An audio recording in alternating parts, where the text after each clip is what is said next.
This is Fathernetics, the show for queer dads, queer parents, future parents, bonus parents, exhausted parents, and the people still trying to figure out why we volunteered for this lifestyle in the first place.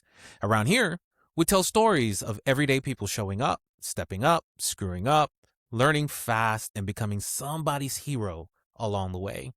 If you've been here before, welcome back. If you're new here, settle in. You picked a good episode to start with. I'm Jamil, and today we got to talk a little bit about marriage, surrogacy, parenting pressures, and what it really looks like to raise Black queer families in today's world. In this episode, Ronaldo Dwight and I get into marriage, surrogacy, Black queer family life, and the very real experience of trying to raise confident kids while still trying to figure yourself out too. All right, deep breaths. Let's do this.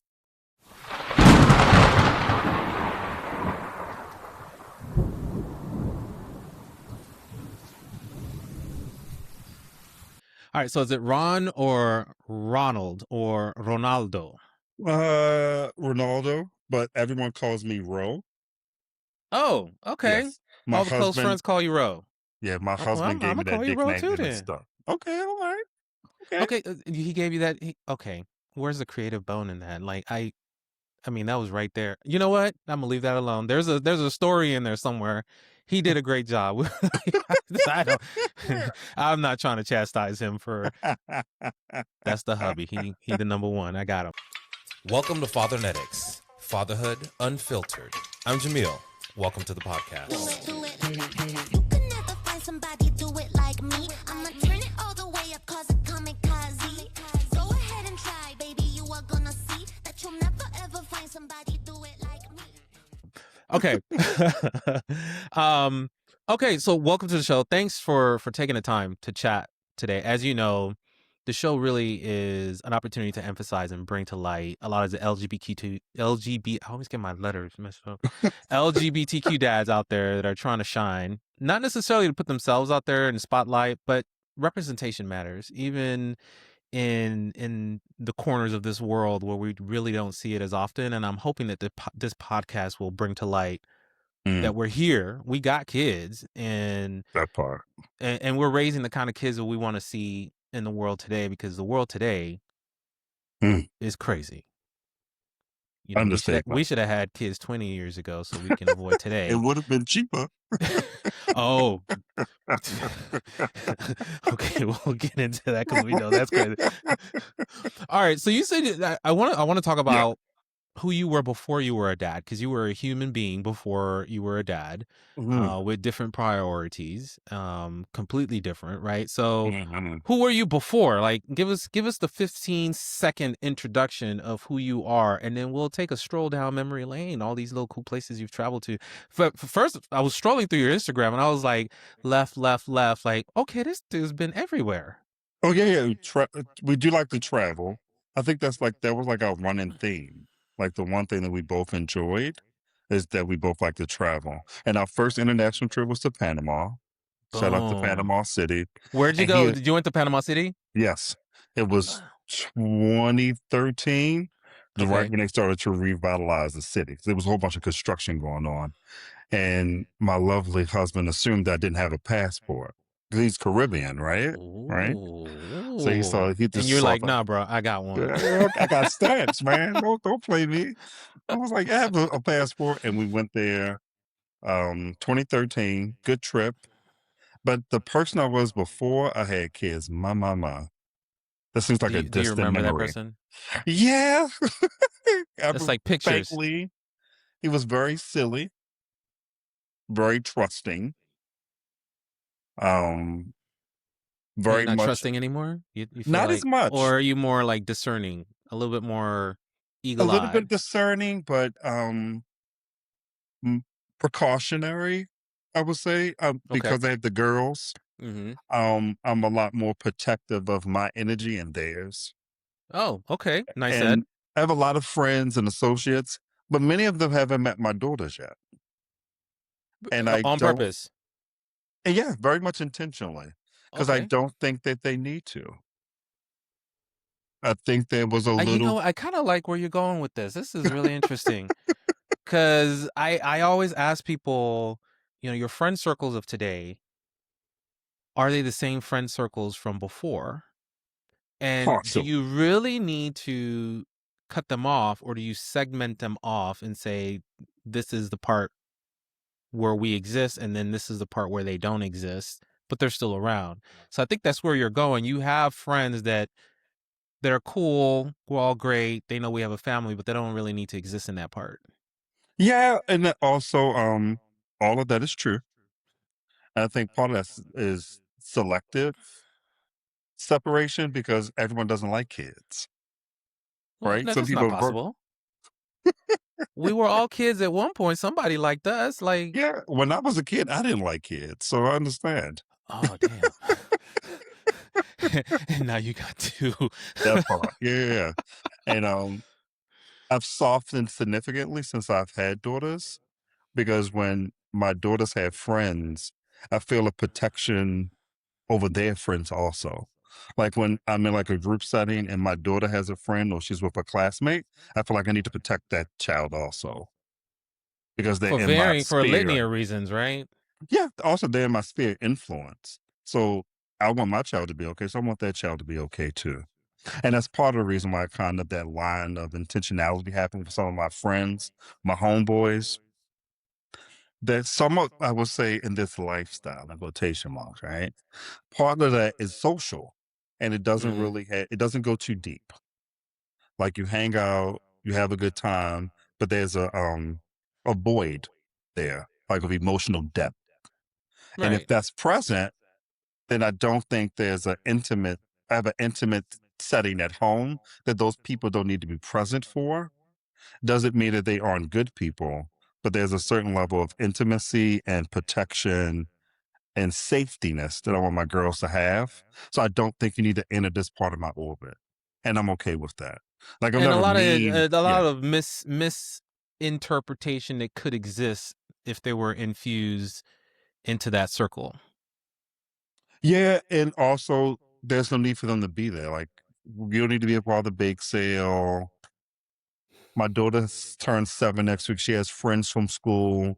You don't have any kids, so why am I going to invite you to a kid's birthday party? True, true. That's awkward. When we have stuff at the house, we usually invite other gay dads that we know who have Mm-hmm. kids and they become a part of our network because it's a different language that we can speak. And th- you just don't need, you're not needed in said space. Doesn't mean that you aren't a good person, but there's Mm-hmm. some nuances to my life that some of my peers don't have. So okay, let's take a step back to before you Okay. had that insight. How did you navigate world before that, right? Because I know that comes from being a dad, Yeah. which can only come from being a dad, right? We can talk Yeah. about being a dad all day, but the moment you become a dad, then it's like, oh, okay, now I know what you're talking about. Right. So, before that, I would assume your friend circles was, I don't know what the right word would be, more diverse. Well, when I meet people and I think they're good people, I hold on to them. Mm-hmm. So when my husband first met me, he thought I didn't have any friends. He thought I was a complete hermit. Well, he making a lot of He assumptions. did, yeah, he Oh, we need did. to bring him on the show and have some Q&A. And I was like, no, I'm very particular of the people that I like when in my free time who I'm hanging out with. Because if I'm at work and they have to do a little code switching, that can be exhausting. So when I'm outside of work, I just want to be myself and have genuine relationships. So I have a lot of friends and people that I consider friends that become family. But if there's no path to them becoming family, I kind of fell off. But I was always social. If you had an event, I was going to come. If you're celebrating your birthday and you invite me, I'll be there. You sell an engagement, I'll be there. If you got a work promotion, I will always be there, always present, and then just had different tiers of friends. But I was always, I say, a gaze gay. Like, let me be there to support my friends. I know that your experience from 15 to 25 may have been traumatic. I don't know all the nuances, but I'm Mm-hmm. pretty sure there may be some trauma there. So when you Mm-hmm. come in my space, you're good. The way you show up is enough. And let's try to be a gaze gay, if you will. Girls, girl, a gaze gay. And Okay, we then, need to do a yeah, road show with all this. This oh, is let's get it. And I think I had the good fortune of coming of age when most of US cities hadn't been completely gentrified. So mm, each major city in the US had its own little nuance. So mm-hmm. I was when we were younger in college. I have friends who I consider brothers, 6 men who I happened to come of age with, Mm-hmm. and we got to become gay together, if you will, like from boys to men. And we would just go on road trips to different cities. Like we go to Okay. A B Philly, C B yeah, B that D. part. And we're like, oh, this is, we can go kick it and be around our own little people who look like us right before gentrification Now, happened. okay, so that's important, right? Yeah. People that look like us. Yes. I think that there's so many dynamics in the LGBTQ world that as single men, as men before we have kids, we were able to notice a lot of things that we liked, didn't like, noticed, right? Uh-huh. Now that we have kids, there is now an opportunity to say we want to be around families that look Yeah. like us as well. Yes. So it sounds like you are you both of you are intentional about who's in your orbit, especially those that have kids. Not only your straight friends, but your gay friends as well that have kids. To say, hey, this is normal. Like It's very much so. homie down the street looks like us. Yeah. Well, also living in Atlanta helped out a little bit, right? Mm-hmm. Mm-hmm. But Well, no shortage of black people out there. That's that yeah. part. Yeah. So when we first had our oldest, who turned 7 in January, we did kind of feel like unicorns. With Oh, like really? our first was posting us up. Okay. This is the example of happy ever after. And we look at each other like, bruh, this is weird. Like we're not the example. We're not that couple. Like Well, we it's what just you exude, right? No one sees what goes behind the curtain. that part. And our goal, at least my goal as a parent, is I have to speak for myself, right? Because I put this on people out there. My goal is to make sure that when we step out of this house, that we're representing the family. So there's always a good experience. I have Jacob, my son is 12, about to be 13, and Oof. wow, um, yeah, it's night and day. But when he goes to his friend's house and stuff like that, they always come back. He's so well mannered. He's very polite, and I'm like, thank you. Did I drop off the same kid? Like, okay, but that's the goal, right? You want to make sure that the things that you're teaching them are sinking in somehow. So I do see a lot of people put us in the gold standard category because of Yeah. that. That's like It's you didn't unnecessary see, though. Yeah, it's but too you didn't much. see all the work that we did over here. Like, are we really the gold standard? Okay, And I sure. think me and my better half are very honest about marriage and children. Mm-hmm. And we don't paint it to be like it's not a MGM film from the 40s. Like it's not like rainbows and gold staircases. It's days that we are struggling emotionally, mentally, um, physically, and we're just honest about it. And I think us being honest about it allow other people to speak freely. And we're very adamant, do not put us on that pedestal. One, we know that You your don't want that life. Hallmark tag? No, Hallmark. we don't. Please. Please leave that for somebody else. God Right bless. after school, put us on. We're good. I don't want that. It's Let's too get a much YouTube stress. channel going. That part. No, no. We're not that couple. If we have if we came our lives, we like being okay, boring and quotation marks a little gray, but we are very adamant about being whole individuals outside of the kids and outside the marriage. Mm-hmm. So we have different interests, um, sometimes different social circles, and Okay, we so try. how'd you get there? How'd you maintain that? Because a lot Which of people part? do get lost. A lot of people get lost in we're dads now, so that's our identity. We're together, everything is us. It sounds like you Because guys it's a have that, but still have your independence as an it's, individual. it's a bad model. Oh, I agree, but Yeah. no one knows. Sometimes Well, it's like they get lost, right? They wake up one day and it's like, okay, I've been a dad for 15 years. Where am I? Who am that I? part. And I also think if it's overly presented on social media, that's a red flag. If things are too perfect, that's the Mm-hmm. biggest red flag. And I think the totality of us as people outside of each other, before we got married and we were dating, we were both adamant that we wanted to have our own identity. We kind of use a Venn diagram for our existence. It was him, me, and then we had some stuff in the middle. Then the intersection has just expanded. But we were very intentional because we know that true peace and happiness can never come through somebody else. It has to be an individual experience. And then that's the only way you can prop somebody else up. Yeah, they're If an you're not hurt, add-on to your existence as opposed to the reason you exist. and you got to do the work. And I started doing the work when, right the year before I met him, I started doing some work because I wanted to not make the same mistakes in my 30s I made in my 20s. Mm-hmm. So I started to be a little introspective, like the people that I'm seeing, some of them socially and some of them people I was dating, they only have one thing in common, and that's me. So let me unpack some of this stuff. So I recognized I had some childhood trauma, some abandonment issues, started going to therapy, doing some self introspection, and I just wanted to be a fuller person before I met someone else. And then I prayed, I said, God, send me a black man who can communicate. 4 months later, I met this man who can't shut up. Here we are. You got what you asked That for. part. Be careful what Boom. you say. You better be specific. You should have said 50%. That part. Yeah. Only No, it between looks like it works fantastic because I think communication is exactly where it's at. Let me ask you about your therapy journey, obviously without getting into the details, but yeah.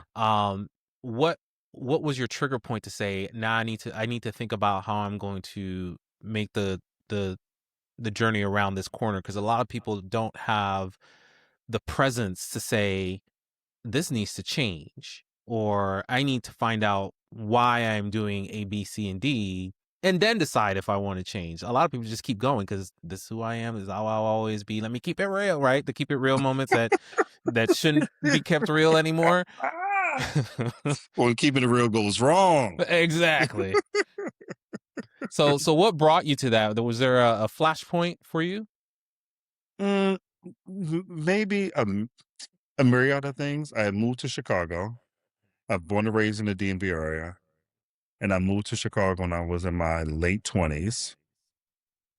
And I was single and dating, right? Very much sorry, Jessica Parker, Sex in the City, all the things. Okay. So I wanted to go on all the dates and meet all the guys. And it was horrible. Like these men are horrible. It was the first time in my life I was like single, and I was like, my God, I'd rather be by myself. If I got to deal with this, I would just be by myself for the rest of my life. And in that That's why moment, half the gay population is that single. They're part, like, I'm over it. I was like, okay, well, I can't change anyone else. The only person I can change is myself. And I was just self-reflective and taking some responsibility for my actions, being a grown ass man. So what am I doing that's allowing this energy to go out and it's inviting this energy to come in? And I just started to unpack some things. And I recognized that I had some childhood trauma, right? And I have a very loving family, but it wasn't perfect.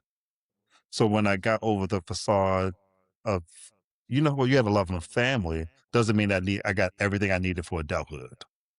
And True. that's when the wheels started to go back a little bit. And I wasn't trying to hold anyone's feet to the fire. I wasn't blaming anyone. I was just trying to be a better version of myself. And once I turned the mirror on myself, that's when the work came. And it was easy for me because I wasn't holding on to things. Well, and you were willing to go down that path. I mean, some people go, kicking and screaming, and that's where you have the, oh man, this was hard. Yeah. And then of course I think it all depends on the trauma, right? Some Yeah. people Yeah. have some real serious things to really deal with. Right. So hats off. I believe therapy. I mean, I do therapy myself. I'm going to start a new cycle in 2026. I want to go through some new sessions and a little bit more. I feel like I need to go through it to find ways to show up a healthier version for my kids at this stage because I'm in part enforcer mode. Like, you need to do this, you need to do that. And I don't want to become their first bullies. You know what? I think parents, for that reason, need to go through a lot of therapy because we bring our adult brains to a lot of child conversations, Mm-hmm. and that's where the conflict is. It's like, okay, you cannot expect a Mm-hmm. child to apologize, for example, for being mean or disrespectful when you as an adult are not willing to do that to your 4, 5, 6 year old when you are out of line and need to apologize? Mm. Like, how are they supposed to learn how to apologize if you can't apologize to begin with? My husband makes me apologize. Oh, there He you said, "You go. need to go apologize to her." And I'm See, you no got a real pride. one. I'm with it. I'm with it. I can apologize. Apologizing is very easy for me because it's never my intention. But I recognize that I get flustered and then I become short with them. And I have two Mm-hmm. girls, two beautiful babies. And I'm recognizing that I may be increasing their anxiety with their interaction with me. Now, do you notice it in the way they give it back to you? You're like, oh, that's me. My oldest, the baby, I'm from Baltimore. The baby got me in her because she ready. She with it. Like, who you talking to? Didn't I tell She's you like, about doing that? I'm the second child. You better watch That part, your mouth. yeah, she has all of it. Her nose be real strong, and what's the backup? Like, I said no the first time. Why you still here? She just give me this look like, didn't I I tell your love it. ass no? It's all, you know what? It doesn't matter where the child comes from, right? It's either the first or the second child. It's wildly different in some sort of regard. So I love that parenthood is never one size fits all, and it's always like, stay on your toes, man. You think you got to figure it out? Well, That part. be the sucker if you want. That Okay, part. tell me how you guys met. Very First of black all, how long has it romance been? How story. long has it been? 15 years. We've been together for Congratulations. 15 years, married for 10 in May. Ooh. Yeah. 10's a milestone. Yeah, we thought that maybe we'll go to the Amalfi Coast. I mean, you guys have been everywhere. Let's go to the moon. Yeah, but we won't be You going. ain't been We'll to the be moon. going to the cabins in Tennessee because we have no child care, and the girls are coming with us. How the mighty Bring have them by. We'll fallen. watch them for 2 days. That part, how the mighty have fallen. You'll love it. You'll love We, it. Your mind will be at ease because the kids will be with you. So you know what? As we have this serious conversation, what parenting has taught me is that you have to be able to improvise mm-hmm. and take joy in the moment because it may not be what you pictured, but it's definitely joyous when you take away your preconceived notion of what it's supposed to be. Right, you I'm plan excited. half of it. Don't plan all of it. Plan half of it That part. because yeah, and then be happy when that half comes through because the other 50% is gonna be a wild ride. Well, the Hallmark version of me has matriculated in my 40s. I'm literally just happy to be with them. Where we're at is secondary. When I'm with them and they're not crying, talk about my husband, not the girls. He gonna watch this I'm pretty podcast and be happy. like, "I got you." Fast forward to 20 minutes and 30 seconds. That I'm very happy. no, he seems like a really cool guy. But how'd you guys meet? He's a good guy. He's a good person. Like at his Well, core, and that's he's a important. really good person. That's important. We met like a black romance comedy movie from the 90s. One of my friends from undergrad went to medical school with him. He had a birthday party in Chicago. My friend told me on a Monday that he was having said party, but my friend is a medical researcher. So I Mm-hmm. thought it was just like an event that he would have to have free food. And I was in Chicago trying to be an actor. I was like, free food, bro, count me out. Yeah, Went to let's do sleep. it. Friday, he was like, I'm downstairs. I was like, why are you downstairs? I was like, downstairs. He said, bring your black ass over. We going to this party. I was like, oh, I totally forgot about it. I'm so sorry. I ran downstairs, got ready, got in the car. We go That is a downtown. movie right there. We get there. He comes to the party late to his own party. I was like, he's a smug little asshole. Like, why are you late to your own shit? Like, this is so rude. Right? I don't like tardy. He's been late for 15 years, and here we are. So I mean, he showed you on day one, so that part, why are you surprised? that part, the priest said at the wedding. He came in, he was late, and he was cool, very unassuming. His profession, because he's a physician, he was in the process of becoming one. Many physicians that I know are not the most modest people. And he was extremely modest, very nonchalant about his career path. And I was like, oh, I like that humility. And then we left. He sent me a Facebook request by the time I got downstairs. Facebook. Oh That part. And my friend was like, I was like, I'm good. I'm not interested on that cat. He's all right. yeah, he was late. Yeah. 2 months later, the same friend calls me. Where are you? I was like, I just got off work. I'm downtown on the Magnificent Mile. Good. Algernon's there too. I gave him your number. Y'all should go hang out today. Oh, this friend needs flowers, huh? That part. We almost named our firstborn after him. And we sat there and we were walking. And by that time, I had said the prayer about sending a black man who can communicate. And we were walking downtown, and he wouldn't shut up, but he was very introspective. And he said all the things he wanted. He wanted to get married. And I was like, He's like, I'm gonna put it all out there, bro. If it scares you, walk away now. That is good. Before in my 30s, I was very much a Charlotte York. Okay. I was a hopeless romantic.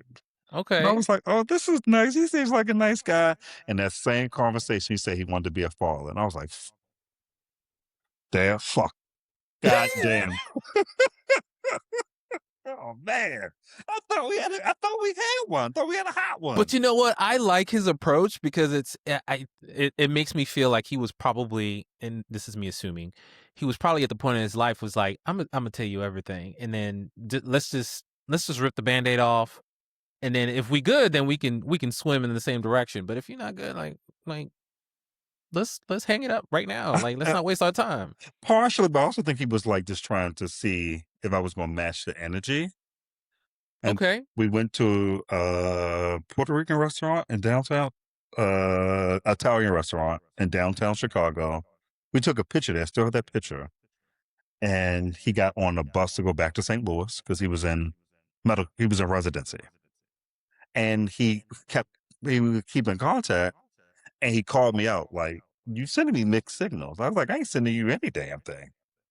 And he was like, so you want to try to do something? You want to like try to, like, I'm trying to like see you. And I was like, oh, missed the mark. I didn't see that. And then we had always been in communication. And the next time he came up, I let him stay at my apartment because he got in late and his friend fell asleep.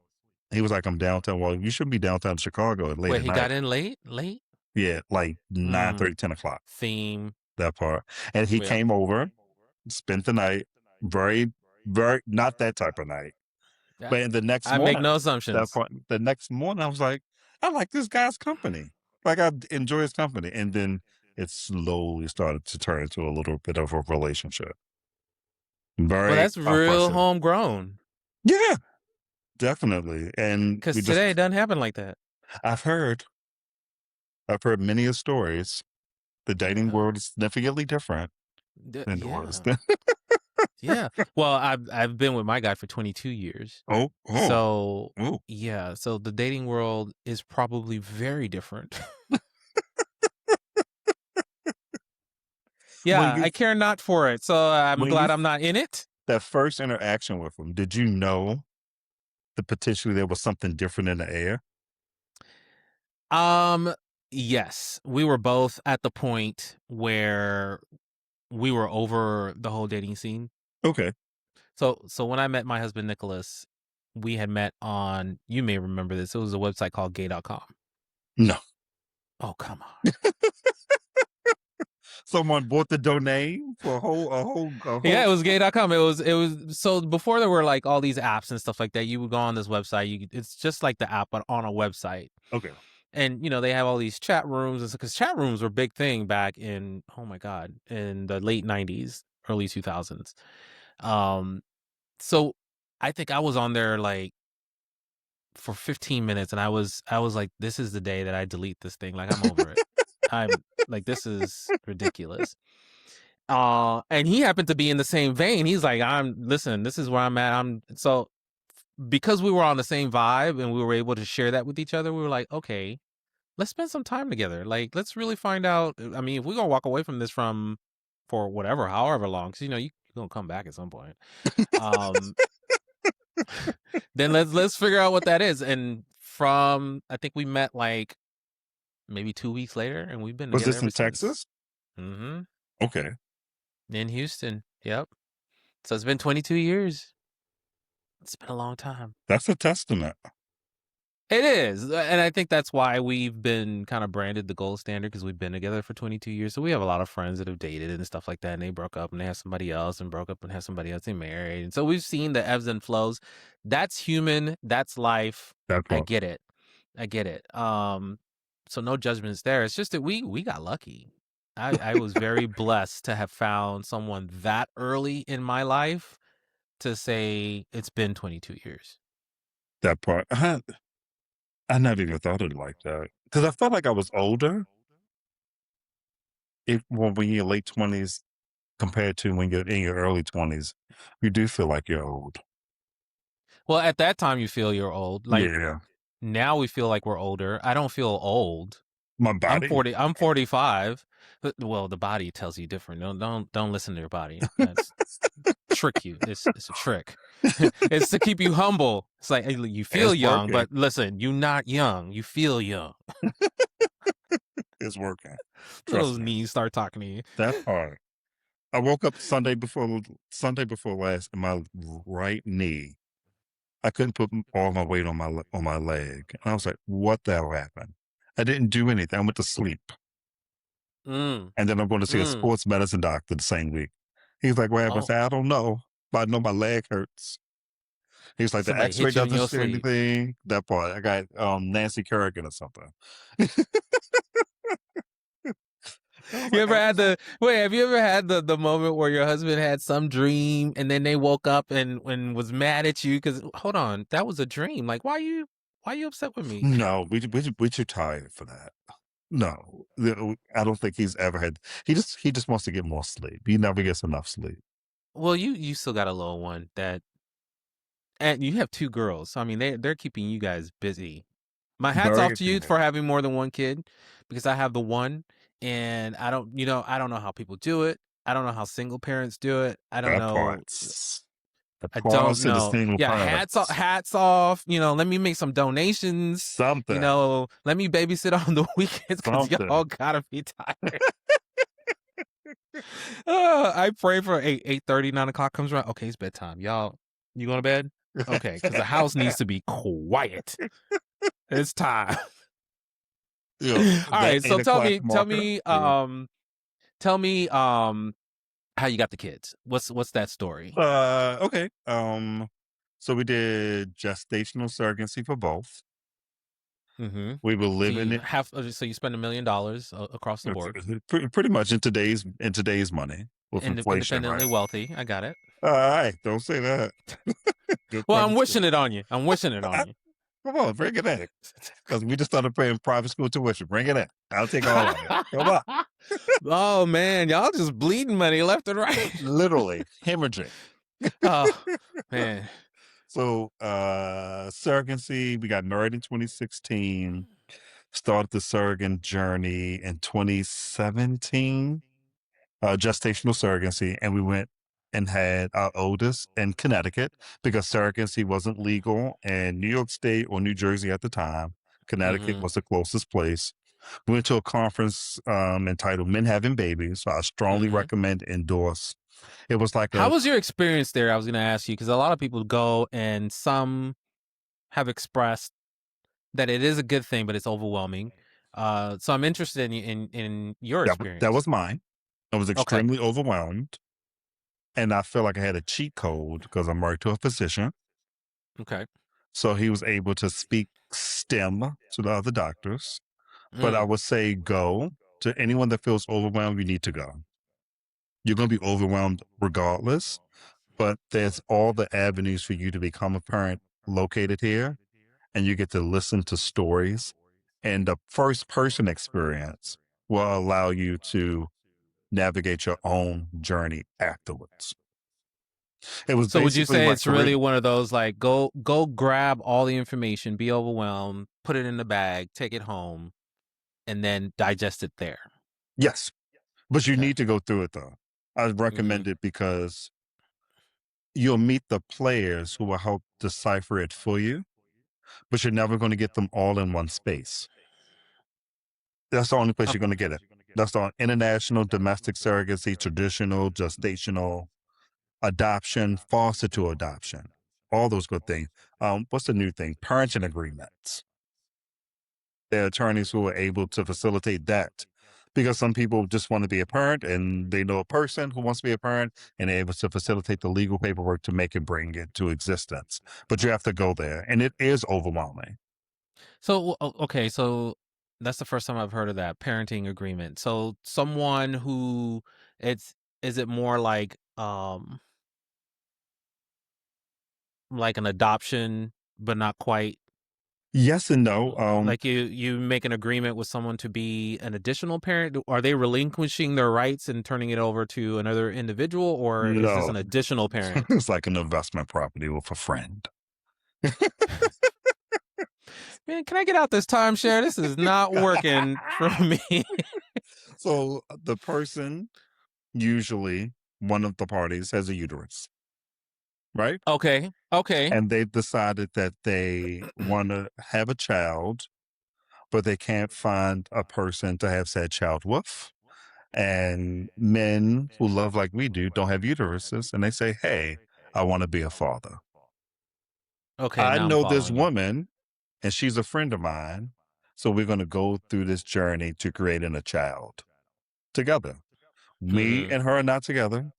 We knowingly have decided to go on this journey together.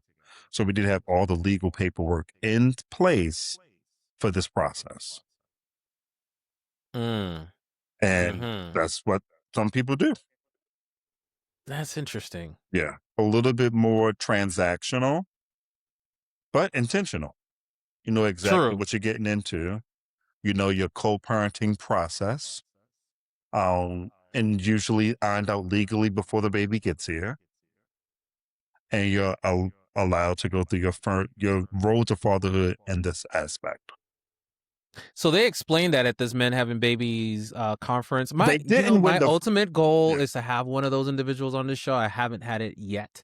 So a lot of what I'm learning about this conference comes from individuals like yourself. So I'm always like, okay, I'm gonna spend an extra 5 minutes here and ask these questions. Yeah. I endorse it. It was a very insightful. It is overwhelming with the amount of information, but they have multiple days. So if you can go to all the days, go to all the days that they have there, and talk to the. If it, it's like dating. If there's someone that you can trust from a mile away, that's the person that you should engage in conversations with, and you Mm-hmm. need to be able to communicate freely and openly. Because we went Mm-hmm. through our first journey in Connecticut because it was close, right? So we could Mm-hmm. get there. Mm-hmm. We went through some consultations, but we were able to get there, make our deposit, go through their book of egg donors, find one we liked, and then you go through the process of interviewing your surrogate. And my husband wanted to be a little bit more tangible because he wanted to go to the appointments, so the person had to Mm-hmm. be in driving distance.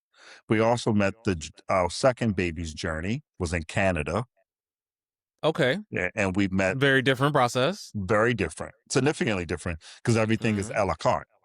In the Mm-hmm. US, it is one attachment, one company, and you usually go through all the things together. In Canada, all the parts are separate.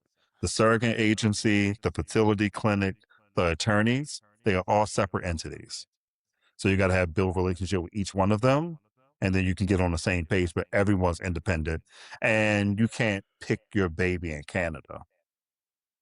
You can't decide. You have no Mm-hmm. say in it. It's altruistic. You can't say I want a boy. You can't say I want a girl. It's illegal. So they have to pick one from the pool of embryos that you have, and that's the one that they will transfer. Makes Yes, sense. and it's cheaper. Our second one, Considerably. yeah, she was 30% off. We called a flash sale north of the Okay. border. Okay. No BOGO, just 30%. I mean, Yeah, so both our I know baby. I know sometimes when we talk about the finances that are attached to this, it brings a lot of sterilization to the process because we are talking about human beings. But at the end of the day, you know, It ain't free. the intentional journey that LGBTQ people have to start in order to end with a child, it's it's such a maneuvering process Yes. because it's a whole circus, and we didn't adopt. We didn't start with adopting. We started with fostering to adopt. Okay.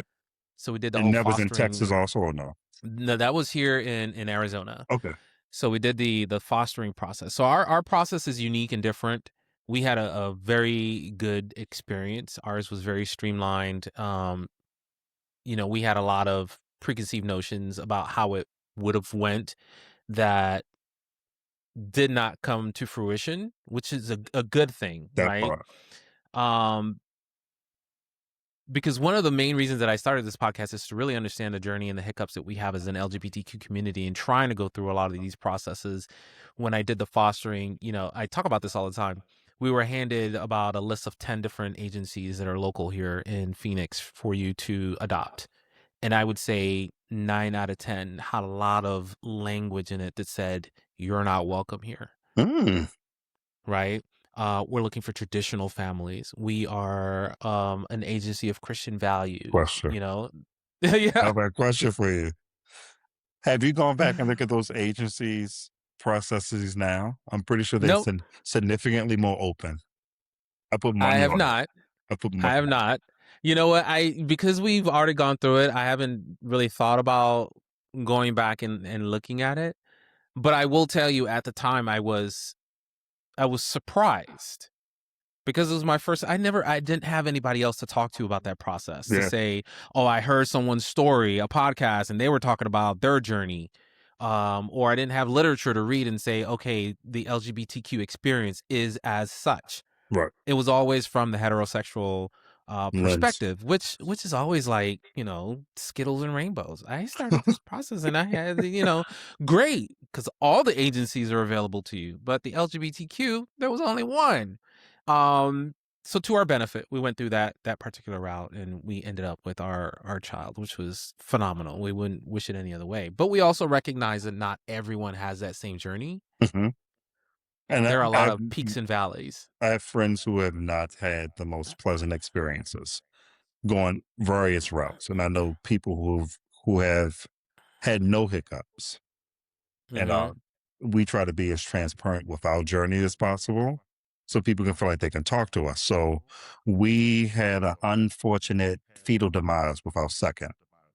I'm So sorry, you called it a fetal demise? fetal demise. That's when the baby late term doesn't make it for a plethora of Yeah. reasons. I think we got Yeah, that hurt my heart a little bit. yeah. It was rough. I think we got to 8.5 months. Mm-hmm. We were living in Florida. We had the baby shower the day before. Well, y'all never in the same spot. That It's either part. Florida, Chicago. I mean, where y'all at? LA, New York. Yeah, we've been around Dallas. Yeah. Okay. And Independently wealthy. I got it. then That's how I'm branding you guys right now. and we had the baby shower the day before, and we got a very horrific Oh, you guys did the whole thing. yeah. Oh, okay. And me and Algernon were very different. Like I didn't want to tell anyone because I was worried about it not being a successful process. So I was very hush hush, even with L. So when L came about, I don't think that we told anyone publicly until we were like 4 or 5 months. Okay. Yeah. Like not even family. So this one I was like, okay, we should be outside of the zone of danger. And I let my guard down. And unfortunately, our baby didn't make it. And we had to go to Canada and go through this horrific process. And we tell people because we only hear the shiny stories. Mm-hmm. You need Mm-hmm. to hear the other side so that when people make their decisions, they can make a true, honest assessment of what that looks like. And then we went through the journey again with the same surrogate. God bless her soul. She's willing to work with us again. And we had our second daughter who just turned 2 in October. But we went through that dark phase and we didn't want to pin it in. We wanted to say it outward so people can know that the journey is real. And Mm-hmm. that's probably my It's one, a journey, yeah, right? that's my Yeah. one fault that I have when it comes to gay dads in particular. There's like this after Obama effect. We've made it to the promised land, but there are going to be some repercussions And now for we it. can rest. That No, no, part. no. This is where we pick things up, and now we run faster. That part. Get your ass up, okay? Okay, yeah, the door is open That now. part. We need to go through it. Yeah, and we share that story not to frighten anyone, but for people to be able to make a true assessment. And we tell our friends who are having fertility issues about surrogacy because that's the journey that we chose. And this is heterosexual friends of ours. Like, there's more than one way for you to get to the end result. Once the child gets here, no one cares how they got here. No one. No one cares. You're going to be knee deep in changing diapers and birthday parties every weekend. You won't Yeah. even remember how the child got here Okay. at 3:00 in the morning. No one cares. Yeah, they're here. They're here. That's all you're gonna remember. That part. I'm awake. Why? That part. Yeah. So That's what you signed up for. Yeah, that part. Intentionally. That part. I want us in this lovely little club to tell our stories, and I also think it's a good way to bridge the gap. Because we're only in the metropolitan cities, no one's looked at us like a deer in headlights when we walk into a room, a little family of four. But us being able to share their stories allow our heterosexual counterparts to recognize that we're full individuals. And that's a pet peeve that I have. I don't want to become a character in your story. Just because I'm gay doesn't mean I don't have a full existence outside of being your friend, colleague, your coworker. Like, don't shortchange my experience because you think I'm the side character from Will and Grace. I'm not Jack, okay? Listen, we are not your gay best friend just because we said hi. Like, no. No. It takes a little bit more than that. And I had a friend that was very clear about how he introduced himself to other people, and it was very, this is who I am. I don't lead with my gayness because that's not necessarily what I'm showcasing. It is part of who I am, and it is my sphere, but you can't introduce yourself that way because there's more to me. That part. Right? There's that gay component. We talk about that if we ever get to that. But if we're not if we're not here for that, then why am I introducing you as such? That part. Like, Do you also recognize that I've kind of I've heard of pretty privilege in gay communities, but I definitely think there's a cis masculine appearing privilege. oh, absolutely. And I've kind of grown into my masculinity over the years, right? I don't know where it came from, but here we are. Because if you saw me at 12, it was a different story. But I reckon. Okay, I'm gonna go try to find that video. Let me write that down. Thank you. No. 99 was a year.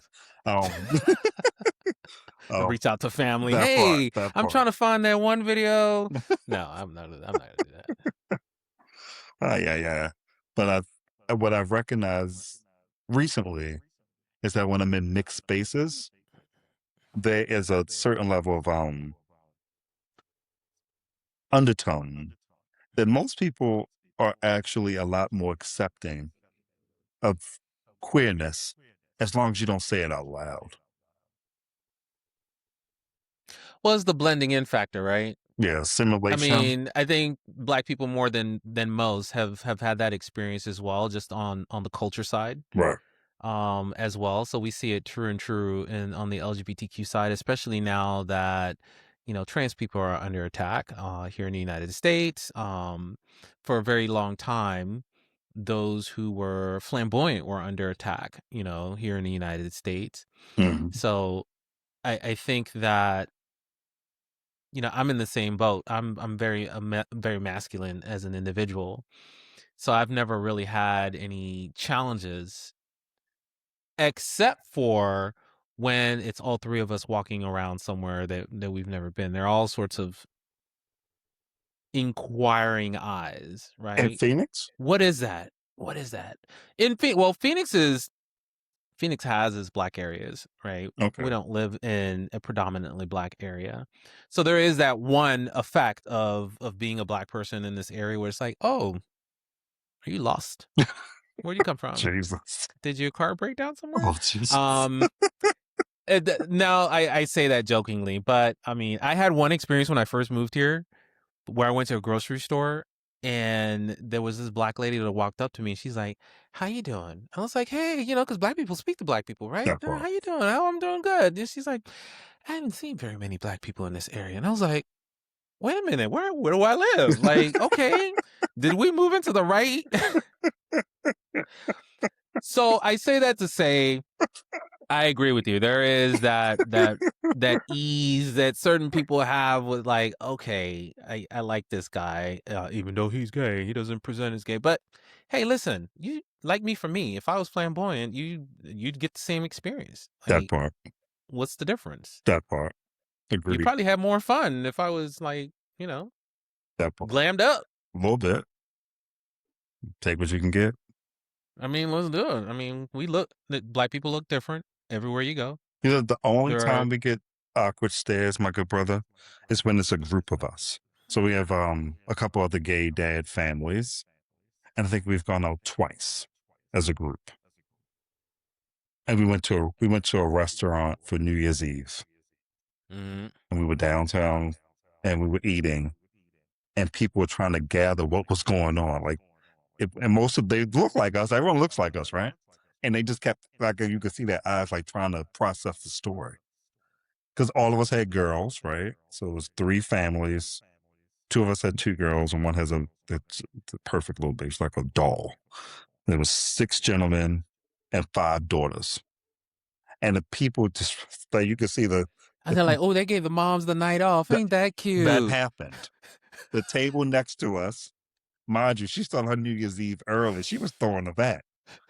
The DJ was playing. She was like, "Hey, I love that That you." red wine hits Right. different. She was like, "Hey, I love the fact that you gave your sons the night off and you watching your granddaughters." And my friend, who's a little older, turned around. He's like, "These are." Granddaughters. Oh, that's He an turned around and was additional. like, "These are my daughters." And she was like, she was slightly embarrassed, but she was trying to understand the story that was being told at the table. And you could just see like the algebra that was going on in her head. Yeah, because it was an additional monkey show. Okay, I thought it was different, and then I thought that was gonna say this, and then he said that. Yeah. You know what? I live for those moments too.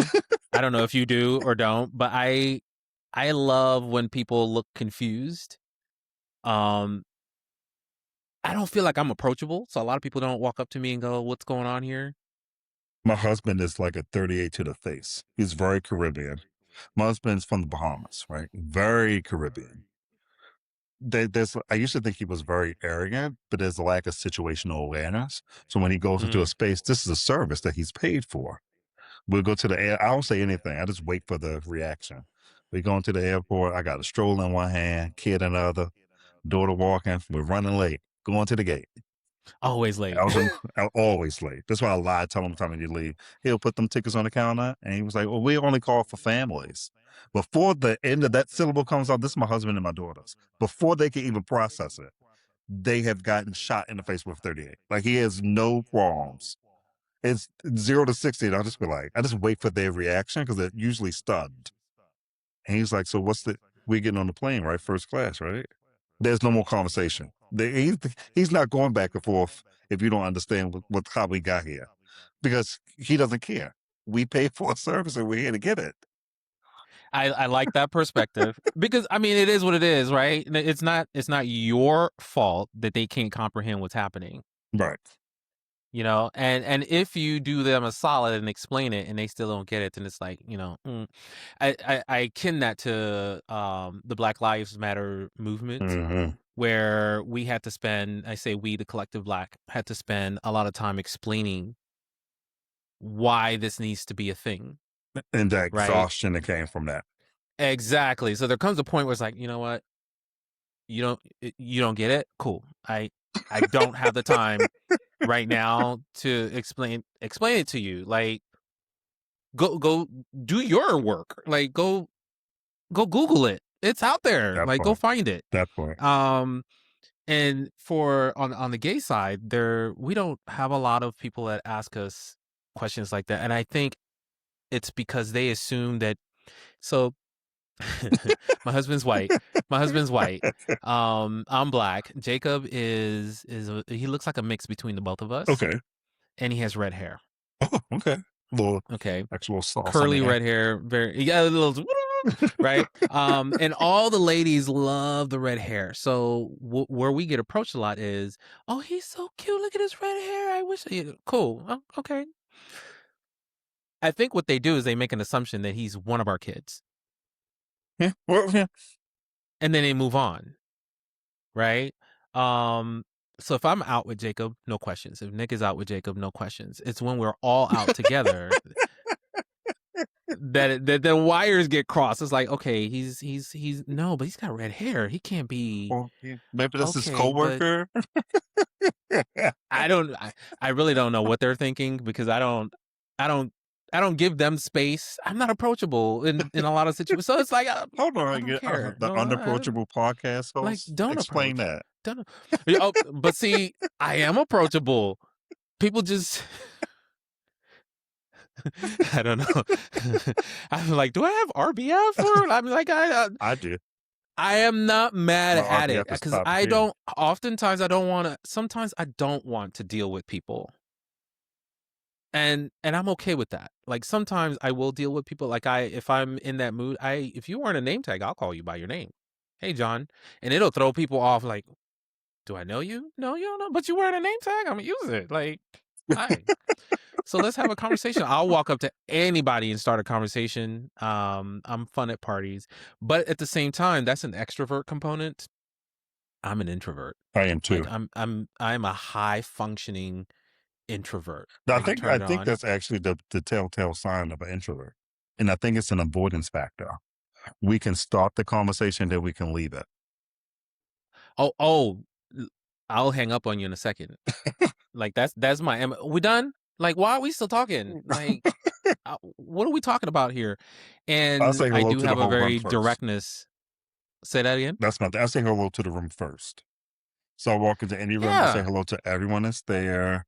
Well, At that's the a black thing, gradual, I'll right? say You walk hello. into a room, you better speak to everybody. Oh yeah, that part. Yeah. Yeah. Don't just walk in and stand in a corner. You need to announce yourself. That part. And I think that's a large part, because when you're ready to leave, everybody knows you were there. I was here. I spoke to you. That part. Mm-hmm. And then we get now I'm AIDS. not. Yeah, I'm gone. the exit stage left. And people are very surprised when I tell people I'm an introvert. Oh no, you're not. You're so friendly.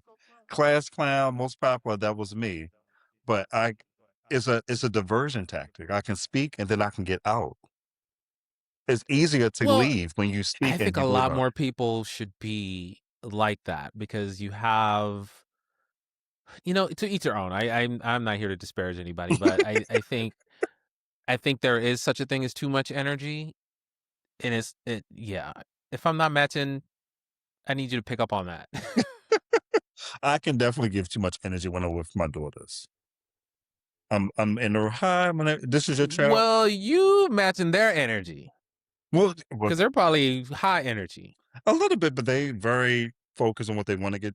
I speak to everyone because I'm protective of their energies. So if I'm walking into a space where there are children, I want to know who the parent is of said Oh, you're child. sizing everybody up. Mm-hmm. Not in a mean way, but I need to know what energy you give in. Like, everyone don't want their kid playing with everyone else's kid at the playground. Right? Okay, so let me ask you this: Yes. Have you come across where, because your kid, your oldest, is now getting in and thriving in school, Mhm. where now she is a little bit more ingrained in social settings, Yes. right? Kids that have their own opinions, kids who are sharing their parents' opinions. And she is an opinionated one. I call her my little Ketanji Jackson. She has strong opinions. Okay. All the time. Okay. My God. Let's get her on the podcast one day. Yeah. Okay. You're not ready. You're not ready. You're not ready. So. Oh, I'm not ready. Okay. I need a little bit more time. So have you come across where you feel that the vibe that you're getting from other parents is such that they're trying to avoid you because of your family dynamic? And let me rephrase that. My kid goes to school, and he's already come across a lot of individuals who are not fans of the LGBTQ connection, right? Uh-huh. And I think a lot of that comes from what they hear and what they experience from their parents. It isn't a it isn't something they've come to on their own, because you're still interacting with my kid. My kid's got two dads and he's your best friend, but you still won't like come over, or you don't want to come hang out because now your parents won't allow you to do that. Have you had that experience? Not directly. And I think it's a different experience from a girl dad as opposed to a boy dad. And I Mm, feel like no boys at the house. with a little bit there's a little bit of I think people can be unintentionally homophobic. And I think in Fair your enough. scenario, it's going to come up a little bit more frequently because they don't want this, even though they can vote a certain way and have friends, they don't want their child to be improperly influenced, in quotation marks, right? Okay, and that's the part I don't understand. It's like, and you said something earlier about making sure that the people that were around you had the right. I'm using this. I'm paraphrasing. Had the right experience, and I think that that is quintessential to what we all have to do now that we have all these circles of people that are being introduced to us by way of like school and Hmm. social settings and stuff like that. We are responsible now for exuding the right level of gay approach, because we are always running the risk of someone saying you've influenced our child, Hmm. or they've seen something or thought they saw something that was inappropriate, or, and I think a lot of people experience that. But LGBTQ in itself, I think a lot of people really go, okay, my child's gonna go spend the night at your house. We're fortunate enough, we don't have friends like our friends that have their kids spend the night at our house are phenomenal, right? But I do think that there were some parents out there who were like, we don't know what they're gonna see. Like, what shows are you guys watching? You Hmm. know, there are rainbows everywhere. You know, it's like, okay. And I also think, as we're talking this through, your son's 12, Mm-hmm. and I think it may also be his peer group and not wanting to be too closely associated with him because of Mm-hmm. who his parents are. Mm. Like we could be friends, but we can't be. I don't want to be like your bestie because I don't want Mm-hmm. anyone to think that my masculinity or my sexuality is in question. Guilty by association. Absolutely agree. And I think that that is there. I think that that comes from the parents. Partially, or them being influenced by societal pressures. There's a little bit more input that comes in now via digital outlets that the parent may not be privy to. Well, that's true as well. That's true. I will say that this has existed, or maybe I've just been very aware of it because it's something that I'm always like conscious of. I want to make sure that we're always um intentional about how we engage with people, especially if they're going to be at our house, whether it's a guy or a girl or the parents or whatnot. We want to be ourselves. I mean, there's nothing in our house that's risky at all, right? So it's not like we got to put things away when people come over. You know, that rainbow couch that we got to put it out in the garage because we don't. And even if we did, it's like, this is our house. Like, come in, have a seat on the rainbow. You're not gonna leave gay if you sit on the rainbow couch. Like, that's Jesus. not the way this works. So, but he's had that since, kids make comments and stuff like that since he was like in, I don't know, third grade. I mean, And these are I feel like young I feel kids. like your journey. I'm not sure if you're aware of this, but you're a little bit more of a forefather than most of us are. Mm, Most of mm, our kids are walking into spaces now where having a same sex household isn't even a thought. It's mm-hmm. become almost normalized to a certain extent. So there's some hurdles and some experiences that you'll have that most of potentially we won't have at the same scale. Mind True. you, your son is 12, so he was born at the turn of the century. and most of his friends' parents are Gen Xers. Oh, you made it seem all old. Turn Yeah, of the low key, century. that's what it Okay, gave. That's what it gave, Shakespeare. brother. Jeez. But their parents were baby boomers. So, Yeah. right. So there's a different level of nuances.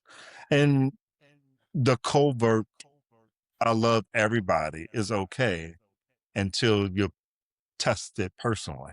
Everyone's That open and friendly. and that's it right there. Yeah. That exactly that, right? Everybody's like, we love the gays. Okay.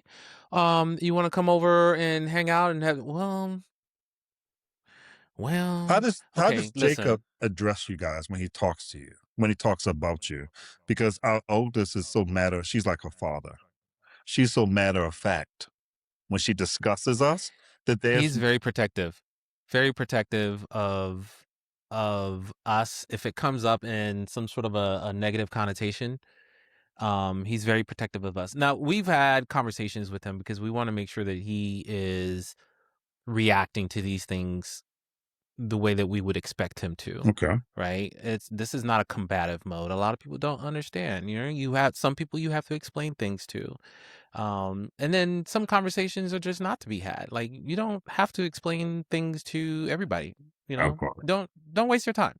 You know, if this is not someone who is a friend of yours or you want to be a friend, then you don't need to explain that. They can go talk to their parents about that and get whatever ideas they want. It is a challenge because much like the political movement when, you know, Trump was running for presidency the first time, kids were having those opinions, Mm-hmm. right? We love Trump. You don't love Trump. And it's like, first of all, that is not anything you guys need to be concerned about. Like, go to How old school, was have he? fun. So when Trump was running the first time, He's this is like what, 8. 8 years ago? Yes. And kids were having these conversations. And you wouldn't think at that age that they would be doing that and coming home and going, hey, Dad, I had this conversation. What do you think about that? Oh, so it's like, wait, okay. So you can't say that's not for you and drop it. You have to engage, That part. right? You can't leave a You void. can't. Not in this vacuum we live in. No, you can't because they will fill that void in with a whole bunch of nonsense. That And part. that's how we got That's how to we got having here. the Yeah. kind of country Welcome. exactly. But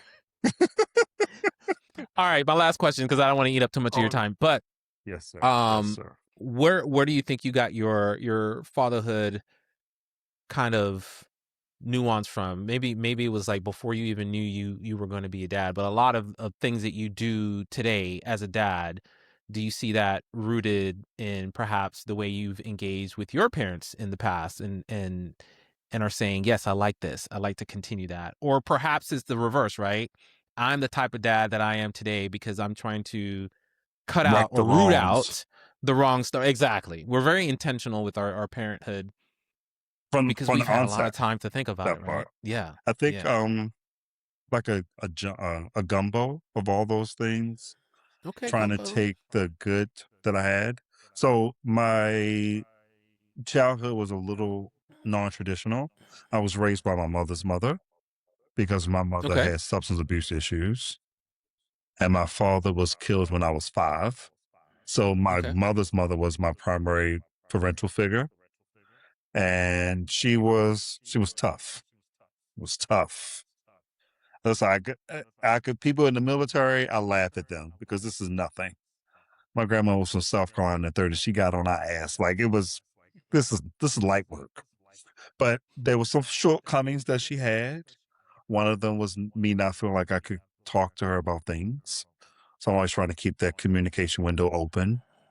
Recognize that parenting is a journey. There's always going to be, you're always going to have to update it like a new iPhone update, be able to pivot. And the best thing you can do as a parent is be a good listener. That's in general in life. So I try to listen to what my girls need, prop them up, and to recognize that we're in stage 1, stage 2.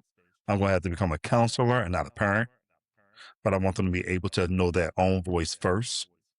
And Mm-hmm. then they can build themselves up from that and trying to right those wrongs. Like, I don't think I learned how to deal well with stress management as a child and internalizing stress instead of finding healthy ways to go through it. And I'm very self-critical. So no one needs to give me any critiques about being a parent because I've already beat myself up.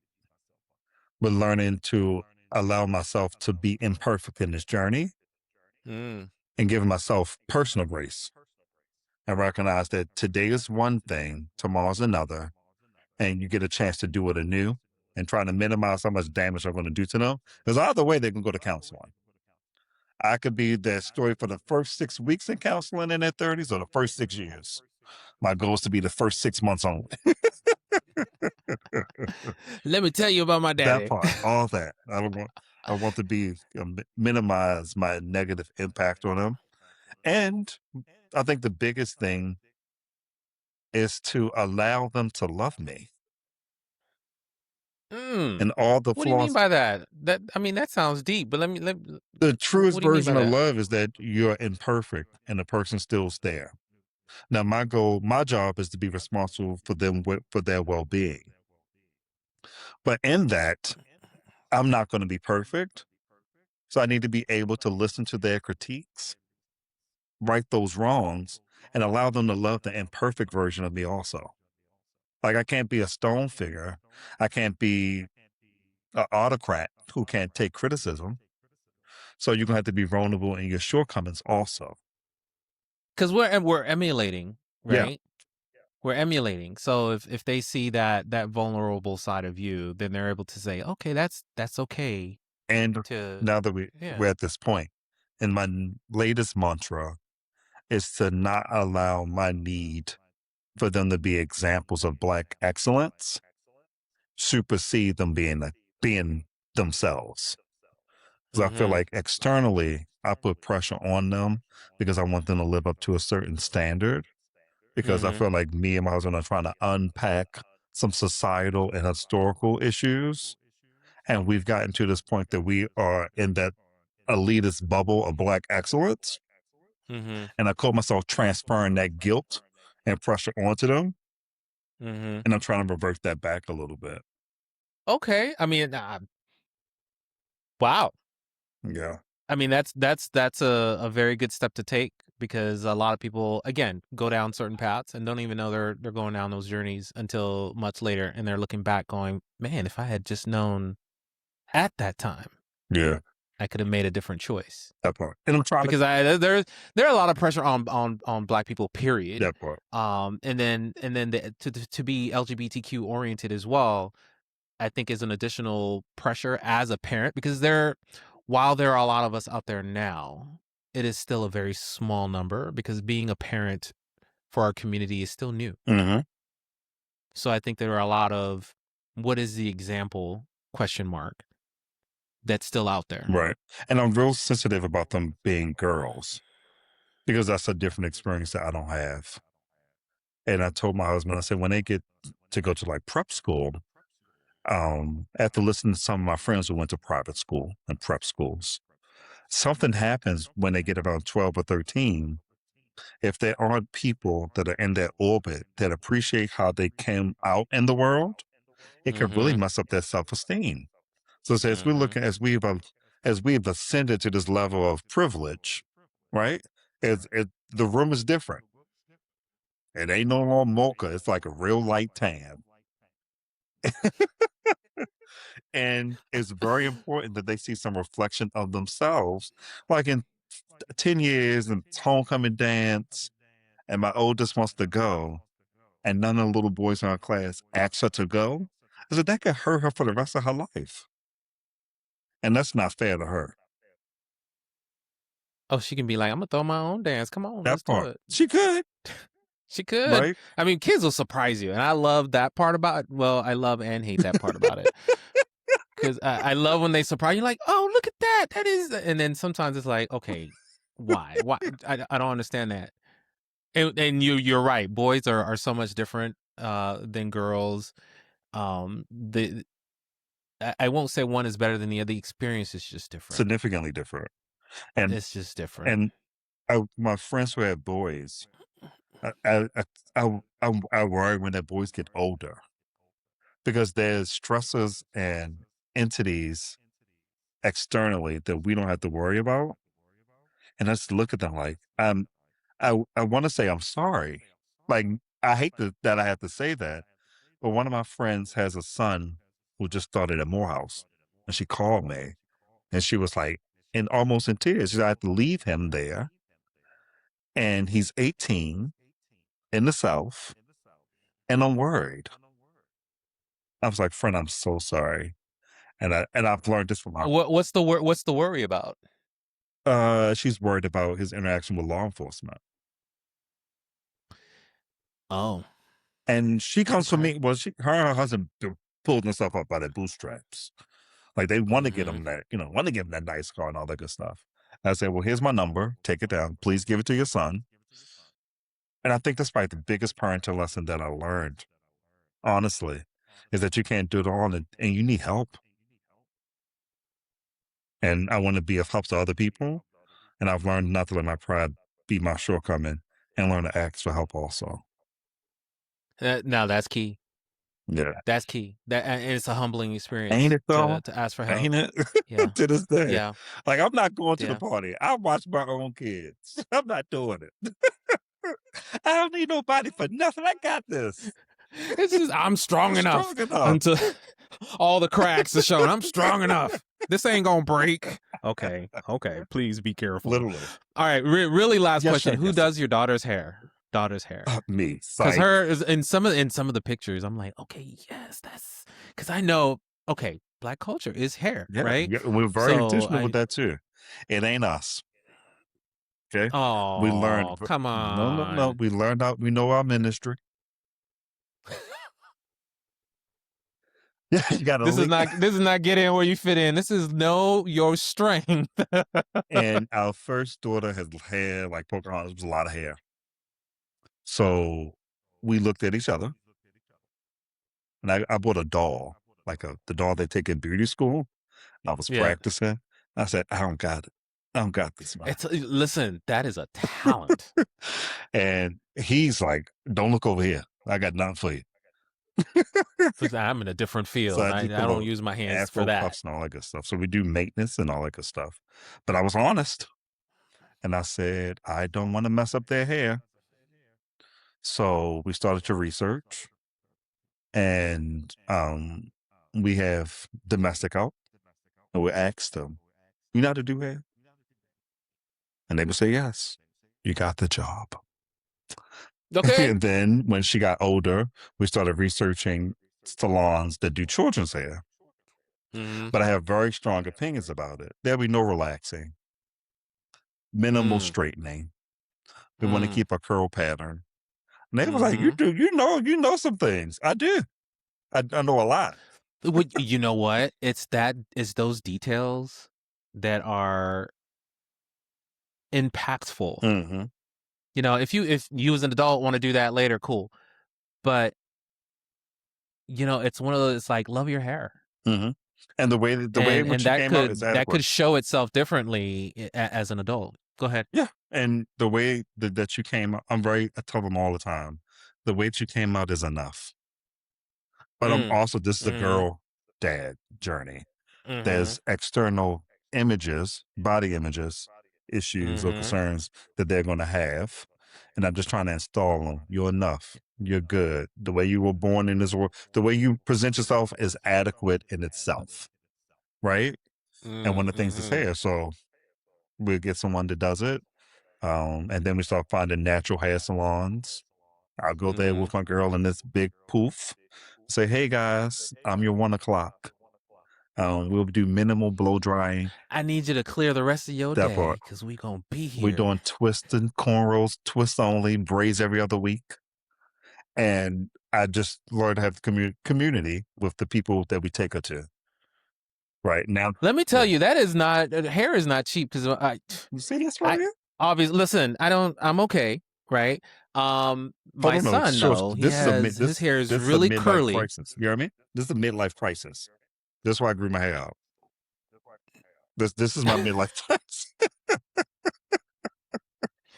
Could be worse. Could be worse. That part. But Jacob's hair is like up to here at his longest. It's really curly. It's bright red. And he's like, I want to get some braids. And I was like, okay. So now I got to start figuring out where do I go? Who do I call? What research? I So I'm got looking you, bro. Call around, me. I and got you. We're gonna make this real simple. so we've gone through this, Okay. right? So we found someone, Okay. and I was like, he doesn't want the braids immediately. He wanted to do some, what's it called, twists or Yeah. whatnot in his hair, and they look like braids, but not really braids. And that took like, I don't know, 3 hours to do or whatnot, because he had to wash the hair and the whole process.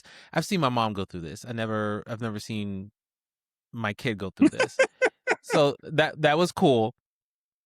The first time we did it, like 2 days later, we went to this water park, and it was like, you're not supposed to get your hair wet, but he got his hair wet. So poof, right?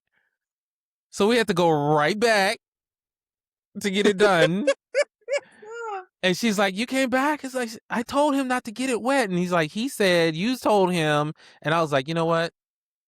You don't have to give me the instructions, because he's not sharing the knowledge with me. And then it was supposed to be like a every other, and I was like, you know what? No, this I can't The afford it to cost. be every 2 weeks. Like, We no, do this is an extra that part. We fortune. do every 2 to 3 weeks. If she gets her hair pressed, we can hold that off for a month. We do the maintenance in between. She's a swim. So that, I saw so that. we have a material that we put on her hair before she goes to keep the chlorine out. But now that she's swimming more frequently, we got to increase how frequently she goes to the salon. So the hairstyles are different, the protective styles are different. We found Man, that budget. we found Bless you. a swim cap that's double seamed, so her hair gets minimal amount of water on it. Oh, my mom was talking about that the other And they day. was like, oh, we got our teen swim caps. This is when I step in. No. We'll use it at the meet, but for practice, we're using this one. Be like, that's cute. Let me tell you about black hair. You don't have a say in this, okay? She's gonna come do her laps, and she's gonna put the swim cap. That's it. And that man looked at me. This hair shows up with the price That tag. part. This is why we wearing part. the cap. That man looked at me. He was like, okay, sir. It's not back and forth. I'll pay for the service. Okay. She go, this is what we're doing. Now, Al, you go over there, you listen to your coach. But when you go to that swim meet, you can put this cap on, but you can wear this one every time. And that's when the other side of me comes out. Yeah. Well, again, you've got some information that they don't have. So it's like, I recognize that. Let me school you a little bit. Yeah, we don't do that now. Gotta know your ministry. Stocking I pads. appreciate that you guys do that. Her hair looks fantastic. If I had a girl, I would probably have, some set aside budget for the hair, because I know that's important. His hair looks fantastic. He does, he puts in all the conditioner and stuff, and everybody loves his curly hair. It's red. I don't think he's a fan of being noticed because of his hair. That's interesting. Because it is. I mean, from across the room, people will come across. Your hair is really, so it's like. So I think he's gonna grow into it, because once he's in high school, he's gonna realize that is a perk, because he has little freckles and he's the cutest. He's 12, right? He's we're 12. gonna have to have this conversation at 16. Because I can't wait to see I'm not ready. how he incorporates no, that. I'm not ready for none of that. That is, I mean, it's too much right now. So it's like, yeah, the girlfriends and stuff. Okay, yeah. Well, we'll talk about that next. Right? The next time we talk, because I want to come back now with best friends, BFFs. I'll tell you about my speech I give them about light skin privilege. I'm giving them that speech now. Listen, I love having people back. I haven't had anybody back. I've offered, right? Hey, in a couple years or a year or 6 months, whatever. The experience is different, right? Because it moves that fast. This train is not stopping for nobody. So, I mean, by the time we realize we are in the next chapter, you already ready for the next chapter. That part. Like, you got left behind. Listen, hey, I appreciate this. I know we went a little bit over, but I appreciate you making the time. It is insightful, as I continue to have all these conversations with parents, to know how much intentionality they're taking in raising their kids. But also, like you and your husband are doing, making space to still be individuals that come together as one, to be a family unit. I think that's so important. It's the understanding who you were before and holding on to a lot of that, and then being able to use that and plug it into your kid. So, is there room for one more? Or that's it? He said absolutely not. Oh, well, then there you I go. can't convince him. I would like another girl though. 3 Yeah, girls. little singing group. Okay. Destiny's That Child number part. 2. Let's do it. The bar. You took me thinking about retirement. That part, literally. That's the conversation. He's like, when I told him, I said, as much as I say that when they get ready to go to college, we should be talking about retirement. It's like, so yeah, he was like, you got your answer. I was like, Okay. Well, I mean, I can't help you there. Let's stay in my come lane. on, life jacket, life jacket, throw it. No, Come on. I ain't got Come it. on. I ain't got it. No. And can I All right, say, listen. before we say goodbye, Yeah. let me say this to you. Thank you. Thank you for being a steward of this message, because I'm pretty sure there's someone in another part of the universe that's hearing this and feeling seen and affirmed. And potentially you're allowing that person to dream. They maybe can't say it out loud, but internally you could be providing some hope for someone that you don't even know. And that is something you should be very appreciated for. And I'm thankful for it. And the best gift you can give anyone is thank you, because thank you is what you say to God. My favorite Maya Listen, Angelou I quote. take it. I appreciate you, brother. Thank you. I take it because this is a love for me, because obviously I'm not going to get rich off of this, but getting the stories out there. Listen, I'm not closed off to Atmosphere. that. Boom. Atmosphere. Okay, my pocket. Where Come my pocket's on. at? I'll take it, but that is not the genesis or the reason for it. Now, if that's just a byproduct, I mean, I can't be mad at it. Yeah. I appreciate it. You had two. You had two. Meet me in first class. We'll talk about it. You have two goddaughters right here in Atlanta. I appreciate this. Thank you so much. Like you, my good brother. You can never find somebody do it like me. I'ma turn it all the way up, cause it kamikaze. Go ahead and try, baby, you are gonna see that you'll never ever find somebody